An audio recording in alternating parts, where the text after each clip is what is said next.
Hola, ¿qué tal? Bienvenido a este video donde vamos a estudiar cómo resolver una ecuación diferencial en LTSpice utilizando las características del capacitor.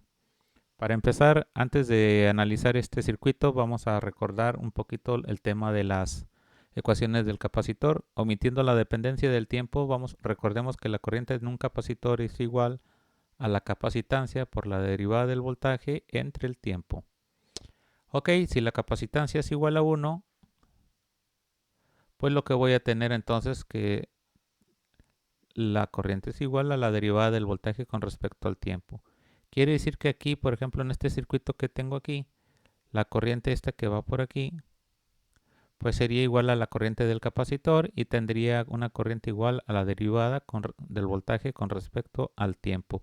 ¿De qué voltaje? Del capacitor, obviamente, que tenemos aquí. Este sería el voltaje. Entonces, ¿de qué se trata este elemento? Este elemento es una fuente de voltaje dependiente de voltaje y ofrece una alta impedancia aquí en terminales. Quiere decir que no hay corriente para acá, solamente se toma la información del voltaje para darte un voltaje aquí en terminales, de aquí a aquí, y va a haber una relación de ese voltaje con una expresión que yo ponga aquí. Si es un número nada más, se trata solamente de una ganancia. En este caso la ganancia es 1, quiere decir que el voltaje que yo tenga aquí lo voy a ver aquí en terminales. Si en realidad esta X que yo tengo aquí en el nodo hubiera sido realmente B.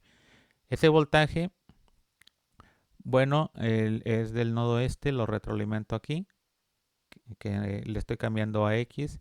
Y aquí trato entonces de esta ecuación que la corriente, que es la derivada del voltaje, si yo estoy,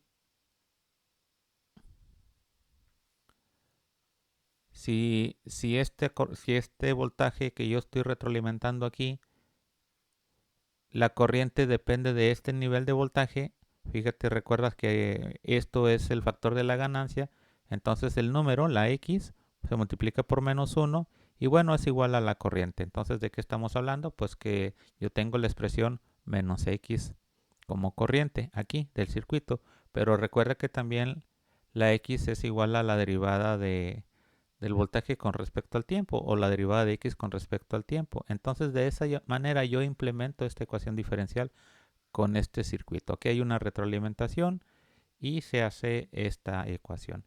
La condición inicial la pongo con un comando que inician con punto de LTSpice, punto IC.